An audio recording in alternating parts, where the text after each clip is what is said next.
സദ്യ കൊടുക്കുന്നത്. അത് ഞാനിവിടെ അവതരിപ്പിക്കാൻ പോകും. കാണാമെഴുതിയുണ്ണേണമെന്തോ രോണത്തിര കാണാവിടെ 5 വയസ്സു കഴിയാതുള്ള പിഞ്ചുകിടങ്ങളാണെല്ലാം പാദസാരം മുകരുന്ന പിഞ്ചു പാദങ്ങൾ നീട്ടിയിരുന്നു. കൊച്ചുമൂറത്തിൽ മണലോ പേറി കൊച്ചമ്മിണി പുലമ്പുന്നു.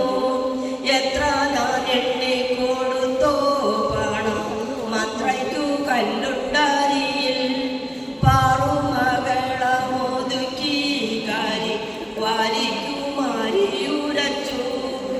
റൊക്കമായി വെള്ളി കൊടുത്തി കാരി ശർക്കര വാങ്ങിയതാരെ കപ്പാതൻ തണ്ടു മുറിച്ചു വെച്ചു കല്യാണി മന്നം കാതിച്ചു. ചേരുമാറി